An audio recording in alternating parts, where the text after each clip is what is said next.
बच्चों, मेरा नाम है मोहित और आपका स्वागत है हमारे YouTube चैनल हिस्ट्री चैंपियन में। तो जैसा कि आप जानते हो, आपका स्किल इन्हेंसमेंट कोर्स का जो पेपर होने वाला है, टूरिज्म एंड हॉस्पिटेबिलिटी, आपके सामने उससे संबंधित जितने भी महत्वपूर्ण प्रश्न होने वाले हैं उसके बारे में मैं आपको बताने वाला हूँ। ये पूरा वन शॉट वीडियो होगा। इसमें यूनिट फर्स्ट, यूनिट सेकंड और यूनिट थर्ड सारे आपके इंपॉर्टेंट क्वेश्चन रिवाइज हो जाएंगे।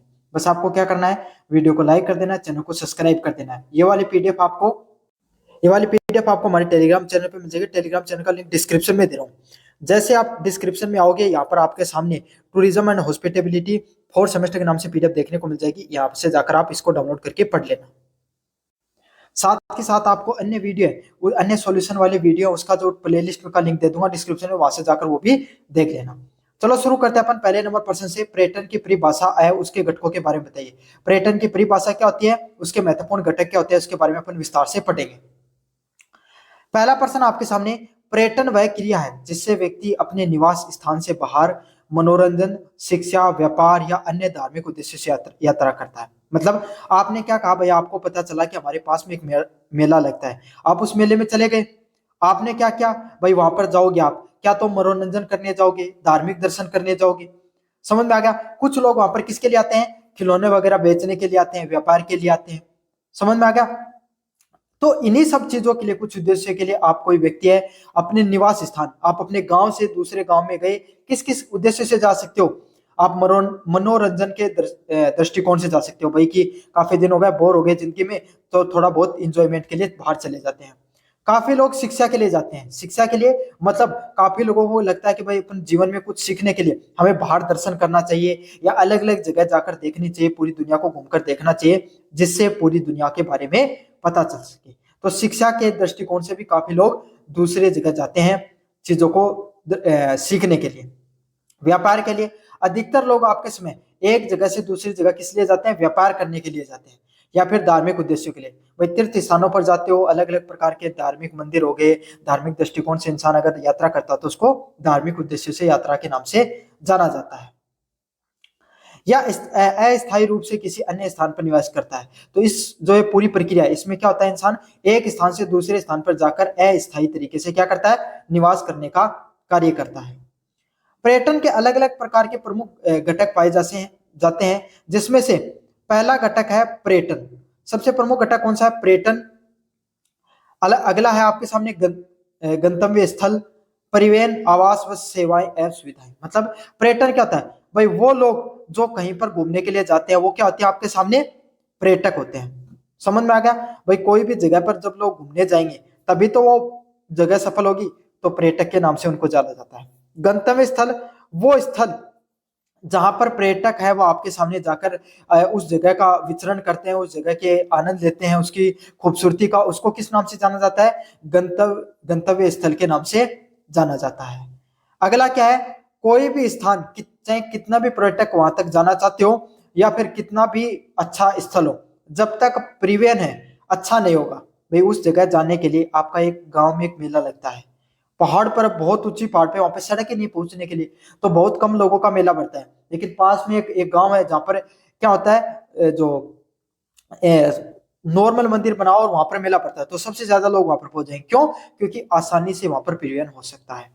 अगला है आवास स्थल। भाई कोई ऐसी जगह है, भाई गांव का मेला है जब तो पास में हो, चले जाओगे, या फिर कुल्लू मनाली घूमने चले गए, आपके सामने राम मंदिर का दर्शन करने चले गए, तो ऐसी जगह जहां पर आप गए मंदिरों का दर्शन करने के लिए, तीर्थ स्थल पे या घूमने के लिए गए, तो क्या वहां पर घर पे, वहां पर रहने की, आवास से संबंधित कोई आपके सामने चीजें हैं या नहीं, वहां पर रहने की व्यवस्था है या नहीं है, इन सब चीजों का भी होना बहुत ज्यादा आवश्यक होता है। अगले वाला पॉइंट आपके सामने, सेवाएं और सुविधाएं। तो अलग अलग प्रकार की जो सेवाएं हैं और सुविधाएं भी देखने को मिलती हैं, जैसे कि वहां पर क्या, अगर मान लो कोई इमरजेंसी होगी तो हॉस्पिटल की सुविधा मिलेगी या नहीं मिलेगी, आपके सामने वहां पे होटल है या नहीं आपके सामने, या फिर आपके सामने वहां पर परिवहन की सही से व्यवस्था और होएगी या नहीं होएगी, या फिर आपके सामने सुरक्षा की जिम्मेदारी किन लोगों के पास में, उनकी जिम्मेदारी है नहीं या नहीं है। अन्य प्रकार के और भी कोई भी इंसान है, भाई अगर जो एक इंसान की मूलभूत सुविधाएं होती हैं कोई भी पर्यटन स्थल पर, क्या वहां पर वो मौजूद है या फिर नहीं है। मेन तो इसमें सुरक्षा होती है और हॉस्पिटल से संबंधित, स्वास्थ्य से संबंधित चीजें होती हैं। समझ में आ गया। पर्यटन का उद्देश्य केवल भ्रमण ही नहीं है, बल्कि सामाजिक, सांस्कृतिक व आर्थिक गतिविधियां जो हैं, जो दो देशों या उनके क्षेत्रों के बीच में आपके सामने समझ या सहयोग को बढ़ाती हैं। पर्यटन क्या होता है? पर्यटन का दृष्टिकोण सिर्फ केवल भ्रमण ही नहीं है। मतलब पर्यटन का जो, अगर अपन विस्तार से समझे पर्यटन के बारे में, तो उसका अर्थ यही नहीं है कि आप किसी एक जगह से दूसरी जगह को सिर्फ घूमने के लिए चले गए, बल्कि वहां पर सामाजिक, संस्कृति व आर्थिक गतिविधियां हैं, वो भी करने के लिए काफी लोग जाते हैं। मतलब काफी लोग क्या है भाई, एक देश से लेकर काफी लोग एक देश से दूसरे देश में घूमने के लिए जाते हैं। क्यों जाते हैं? क्योंकि वहां की संस्कृति को समझ सके, कि वहां के लोग किस प्रकार का जीवन जीते हैं, हमारा जीवन किस प्रकार का है, इस प्रकार का लोग भी चीजें के लिए समझने के लिए जाते हैं।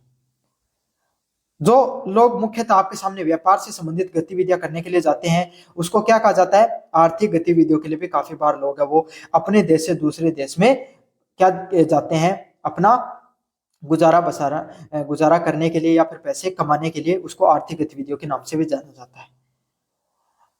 दो दो देशों या दो से अधिक क्षेत्रों के बीच में समझ या सहयोग बढ़ाती है।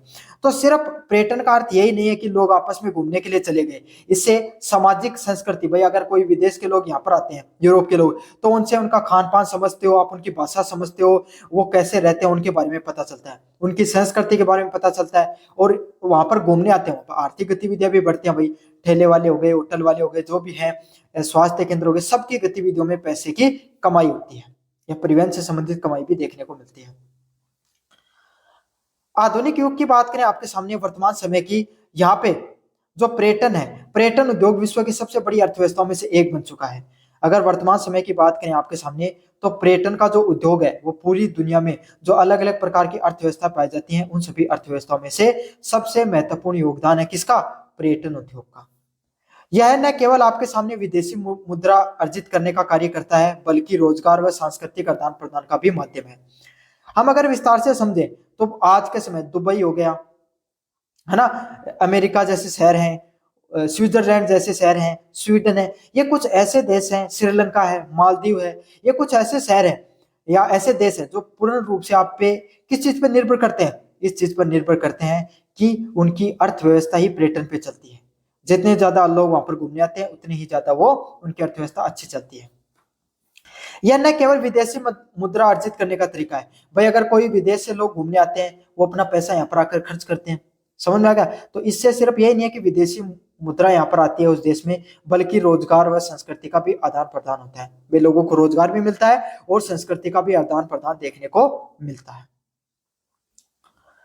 पर्यटन मानव जीवन को आनंद, ज्ञान व सांस्कृतिक समृद्धि प्रदान करता है। पर्यटन है वो इंसानों को क्या करता है? आनंद देने का काम करता है, ज्ञान देने का व सांस्कृतिक समृद्धि प्रदान करने का भी प्रदान करता है।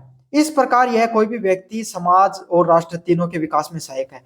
तो इससे जो व्यक्ति घूम रहा है, उससे भी ज्ञान की प्राप्ति होती है, उसका विकास होता है। कोई समाज है, उसको भी आपके सामने विकास देखने को मिलता है, और राष्ट्र है, उसको भी जो विकास है देखने को मिलता है। तो तीनों ही आपके सामने, व्यक्ति, समाज व राष्ट्र है, तीनों के विकास में ये आपके सामने बहुत महत्वपूर्ण पहलू है उसके विकास में। समझ में आ गया आपको विस्तार से? मुझे उम्मीद है कि आपको बहुत अच्छे से चीजें समझ में आ गई होंगी। अगला इंपॉर्टेंट पर्सन है गाइड के प्रकार एवं मार्गदर्शन के सिद्धांत।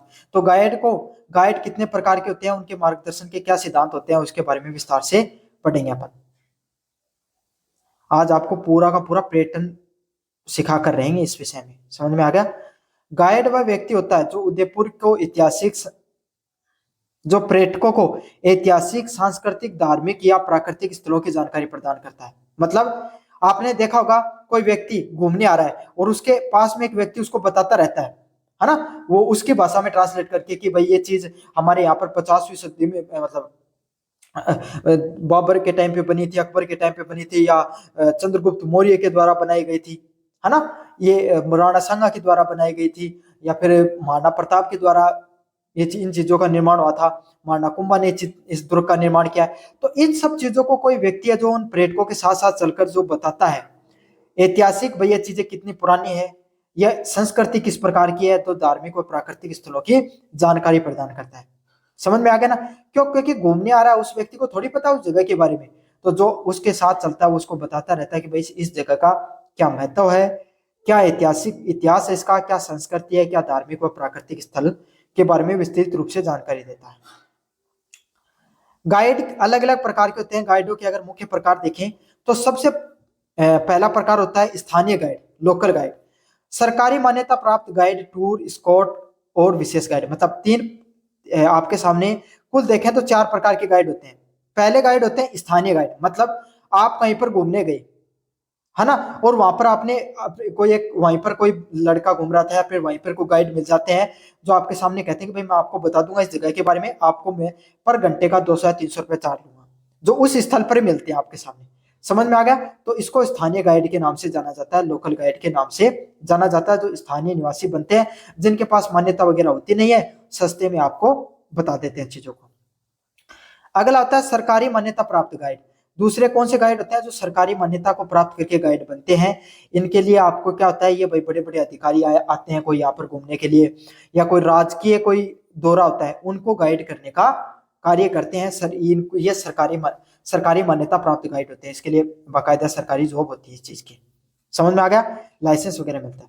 टूर स्कॉट, अलग अलग बड़ी बड़ी जो घुमाने के जो गाइड की कंपनी होती हैं या टूरिस्ट कंपनी होती हैं, वो भी क्या करते हैं, कुछ टूर गाइड होते हैं उनको क्या करते हैं, स्कॉट करते हैं, उनको रखती हैं। मतलब वो क्या करते हैं आपके सामने, वो उन कंपनियों के साथ जो परिवहन होता है उसी के साथ जाते हैं और उसी के साथ पूरे पैकेज में सारी चीजें समझाते हैं। विशेष गाइड, विशेष क्या गाइड क्या होते हैं, कोई क्षेत्र विशेष के बारे में कोई जानकारी रखता है, उसको विशेष गाइड के नाम से, स्पेशलाइज्ड गाइड के नाम से भी जाना जाता है। या कोई विशेष भाषा के बारे में जिसको ज्ञान है, वही उस भाषा के बारे में ज्यादा ज्ञान ज्ञाता है, वही उन लोगों को क्या कर सकता है, गाइड कर सकता है, उनको विशेष गाइड के नाम से जाना जाता है। अब कोई भी व्यक्ति को अगर आप गाइड कर रहे हो तो कौन से आपके सिद्धांत होने चाहिए? पहला है सत्य, निष्ठा व ईमानदारी। आप जब भी अपना कार्य करो तो सत्य निष्ठा के साथ करो, मतलब भाई सत्य व ईमानदारी के साथ आपको काम करना है, सत्य बोलना है, सही चीजें आपको ईमानदारी के साथ बतानी है। काफी लोग क्या करते हैं, 100 की चीज 500 में देते हैं, तो गाइड उनको गाइड बताते नहीं है कि इतने की है, वो कहते हैं कोई बात नहीं है, अपना भारत देश का है तो फायदा होने दो। तो आपको जो भी चीजों की जानकारी देनी है उसको बहुत ज्यादा बढ़ा चढ़ाकर नहीं बताना है, आपको ईमानदारी व सत्यता के साथ चीजों को पेश करना है। साथ के साथ आप जो दूसरे विदेश से आए हुए लोगों के साथ छल कपट नहीं करना चाहिए, आप उनको सही से चीजों के बारे में बताओ। विनम्रता व सहनशीलता, अगर आप कोई भी व्यक्ति के साथ घूम रहे हो तो हो सकता है आपके वैचारिक टकराव हो सके, आपके सामाजिक टकराव हो सकते हैं, आपके कभी काफी बार व्यक्तिगत विचारधारा के टकराव देखने को मिल सकते हैं। लेकिन आप एक गाइड हो तो आपको क्या करना है, आपको विनम्र रहना है, आपको एकदम सहनशील रहना है। कोई सामने वाला व्यक्ति का हो सकता है व्यवहार थोड़ा अच्छा नहीं हो, तो आप विनम्रता व सहनशीलता के साथ उसका अच्छे से व्यवहार करो उसका। अगला है ज्ञान और आत्मविश्वास। क्या होता है, आपको जितना ज्यादा ज्ञान होगा आपको उतना ही ज्यादा आत्मविश्वास होगा। आप किसी व्यक्ति को गाइड करने जा रहे हो, अगर आपको जिस जगह के बारे में गाइड कर रहे हो उसके बारे में अगर पूर्ण रूप से ज्ञान है, तो अगर पर्यटक आपसे 2 सवाल भी पूछ लेगा आप तुरंत उसके बारे में जवाब देते हो। क्यों? क्योंकि आपके पास ज्ञान है और ज्ञान से ही आत्मविश्वास भी आता है।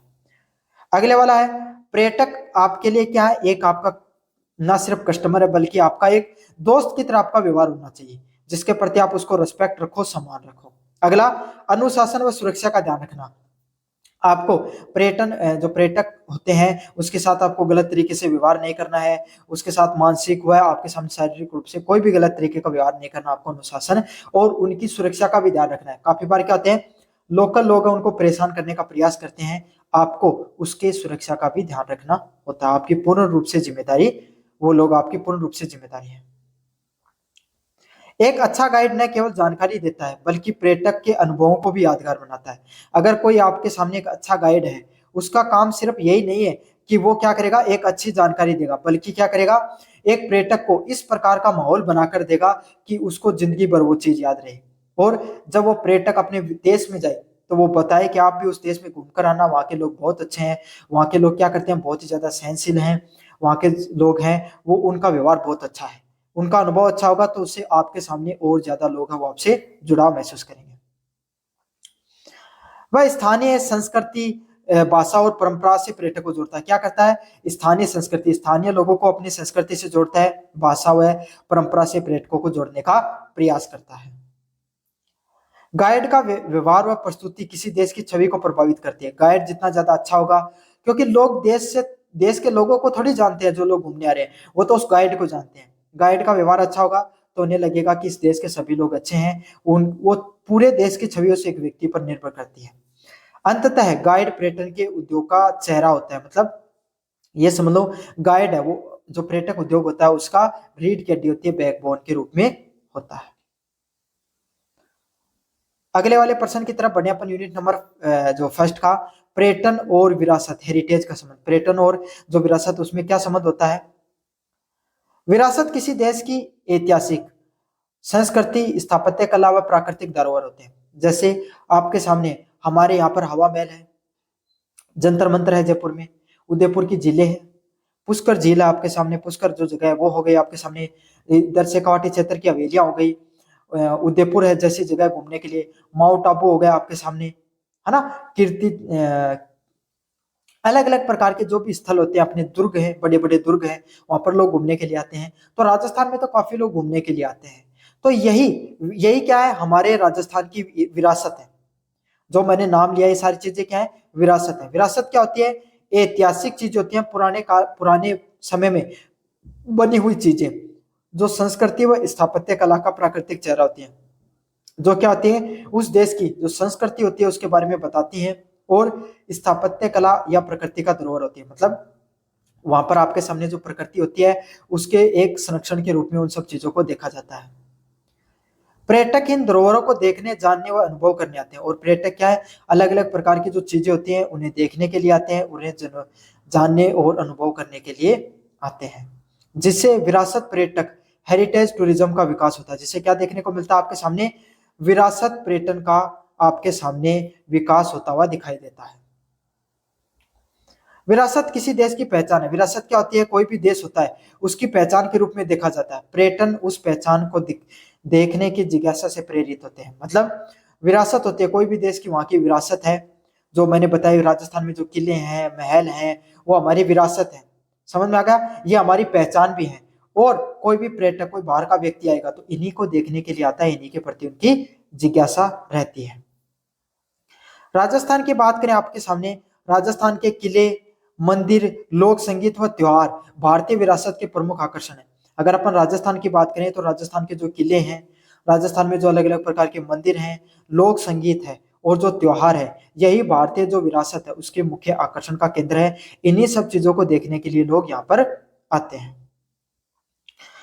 पर्यटक इनसे प्रभावित होकर न केवल मनोरंजन पाते हैं बल्कि संस्कृति के प्रति सम्मान भी विकसित होता है।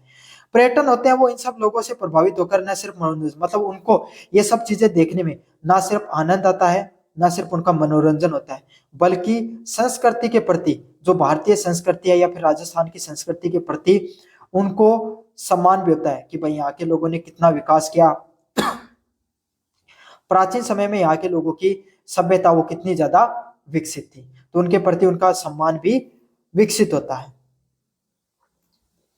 विरासत पर्यटन स्थानीय लोगों के लिए रोजगार व आर्थिक समृद्धि का भी स्रोत बनता है। मतलब जो विरासत होती है, अलग अलग प्रकार के जो धरोहर पाए जाते हैं, ये स्थानीय लोगों के लिए रोजगार भी उत्पन्न करते हैं और आर्थिक समृद्धि का भी स्रोत बनता है, तथा धरोहर संरक्षण की भावना को भी बढ़ाता है। और क्या दिखाता है कि जो अलग अलग प्रकार के जो धरोहर है, अलग अलग प्रकार की जो हमारी संस्कृति है, इसको हमें किस प्रकार से बचाना चाहिए, इस प्रकार की संरक्षण को भी बढ़ावा देने का कार्य करता है। इस प्रकार आपके सामने जो पर्यटन और विरासत का संबंध परस्पर निर्भरता पर आधारित होता है। मतलब जो पर्यटन है और जो विरासत है, अगर पर्यटन होंगे तो विरासत बचेगी और विरासत होगी तो पर्यटन आएंगे, तो ये आपस में एक दूसरे पर निर्भर करते हैं। समझ में आ गया भाई? अगर आप एक बात बताओ, मैंने आपको मेले वाला उदाहरण बताया आपके गांव के आसपास, तो अगर आपके गांव के पास अगर वो मंदिर सही से रहेगा तो पर्यटक लोग वहां पर घूमने आएंगे। और मंदिर का महत्व कब तक रहता है भाई? मंदिर का महत्व तो खैर वैसे भी रहेगा, लेकिन ज्यादा महत्व कब बढ़ता है उसका, जब वहां पर ज्यादा से ज्यादा लोग घूमने के लिए आते हैं। तो ये सब चीजें आपस में एक दूसरे पर निर्भर करती हैं। पर्यटक विरासत को पहचान देते हैं। पर्यटक होते हैं वो वहां की विरासत होती है उसको पहचान देते हैं, और विरासत पर्यटक को अर्थ देती है। मतलब पर्यटक हो गई, कोई जगह को महत्व देने कार्य करते हैं, और विरासत होती है वो पर्यटकों को उस सब चीजों का अर्थ के बारे में पता चलता है, भाई इसकी वास्तविकता है, इसके महत्व के बारे में पता चलता है। तो ये थी अपन आपके सामने यूनिट नंबर फर्स्ट, जिसके जितने भी महत्वपूर्ण प्रश्न थे सारे के सारे मैंने आपको करवा दिए हैं। कैसे लगे आपको यूनिट फर्स्ट, मुझे जरूर से बताना। और अभी तक चैनल को सब्सक्राइब नहीं किया तो सभी बच्चों से अनुरोध है कि जरूर से चैनल को सब्सक्राइब कर दो। 16,000 सब्सक्राइबर के अपन बहुत ज्यादा करीब हैं, तो अगर सब्सक्राइब कर दोगे तो बहुत ज्यादा जल्दी ही अपन 16,000 सब्सक्राइबर पूरे कर लेंगे। अब अपन आगे बढ़ते हैं यूनिट नंबर 2 की तरफ, Indian culture fair and fort architect. भारतीय संस्कृति, मेले और वहां के जो फोर्ट वगैरह हैं, किले वगैरह के बारे में पता पढ़ेंगे अपन विस्तार से। भारतीय संस्कृति की प्रमुख विशेषताएं क्या है, भारतीय संस्कृति की प्रमुख विशेषताओं के बारे में विस्तार से पढ़ने वाले हैं अपन। भारतीय संस्कृति विश्व की सबसे प्राचीनतम और समृद्धशाली संस्कृति है। भारतीय संस्कृति की बात करें तो विश्व की, पूरी दुनिया की सबसे प्राचीन संस्कृति है और सबसे समृद्धशाली संस्कृति के रूप में इसको जाना जाता है। इसकी मुख्य विशेषताओं की बात करें, आध्यात्मिकता। लोग क्या करते हैं, ज्यादातर अपनी संस्कृति में अध्यात्म में विश्वास रखते हैं। अध्यात्म समझते हो ना, पूजा पाठ हो गया आपके सामने, ईश्वर की भक्ति में ज्यादातर लीन रहते हैं। हर घर में, आप अपने घर में देख लो, आपके आसपास कहीं पे भी देख लो, आप में हमारे यहाँ पर लगभग गांव में मंदिर मिल जाते हैं। अगर दूसरे धर्म से हो तो मस्जिद, इस्लाम धर्म से हो मस्जिद देखने को मिल जाते हैं, और कोई धर्म से हो, सिख धर्म जहाँ पर ज्यादातर देखने को मिलता है, गुरुद्वारे भी देखने को मिलते हैं। तो हमारा भारत देश यहाँ पर है जहाँ पे धर्म से जुड़ाव लगभग तो देखने को मिलता है। सही सुनता है, सभी लोग एक दूसरे के साथ भाईचारे के साथ भी रहते हैं। साथ के साथ धर्म निरपेक्षता और विविधता में एकता देखने को मिलती है। धर्म निरपेक्षता क्या होती है, हर प्रकार के धर्मों का यहाँ पर सम्मान देखने को मिलता है, चाहे आप बौद्ध धर्म से हो, चाहे ईसाई धर्म से हो, चाहे आपके सामने हिंदू धर्म से हो, किसी भी धर्म से हो, सभी धर्म के लोगों का सम्मान यहाँ पर देखने को मिलता है। साथ के साथ आपको देखने को मिलता है विविधता में एकता। हमारे देश में अलग अलग प्रकार की भाषा बोली जाती है, अलग अलग प्रकार की बोली बोली जाती है, लेकिन इसके बावजूद हमारे देश के सभी लोग क्या है, एक जगह एकजुट रहने पर विश्वास रखते हैं तथा सत्कार और परिवार की एकता भी देखने को मिलती है। साथ साथ क्या देखने को मिलती है, सभी लोग एक दूसरे से एक प्रेम भाव से रहते हैं, सत्कार करते हैं और आपके सामने परिवार की तरह रहने का काम करते हैं। तो हमारा देश है वो एक परिवार की तरह रहता है। हमारे देश में हर धर्म का सम्मान भी है। भारत में विभिन्न प्रकार की भाषाएं, धर्म, रीति रिवाज व परंपराएं होते हुए भी एकता बनी रहती है। अगर हम विस्तार से समझने का प्रयास करें तो भारत एक ऐसा देश है जहां पर अलग अलग प्रकार की भाषाएं बोली जाती हैं, धर्म और रीति रिवाज देखने को मिलते हैं। हमारे यहाँ पर राजस्थान में देख लो आप, अलग अलग प्रकार के, आप अपने गांव में देखो या शहर का मुख्य उदाहरण ले लो, शहर में देखो अलग अलग प्रकार के धर्म के लोग मिलेंगे, है ना, अलग अलग प्रकार की बोलियां बोलेंगे, अलग अलग प्रकार का पहना होगा उनका, रीति रिवाज भी अलग होंगे। भाई धर्म अलग है तो रीति रिवाज भी अलग होंगे, परंपराएं भी अलग हो सकती हैं, जाति आधारित भी होती है, धर्म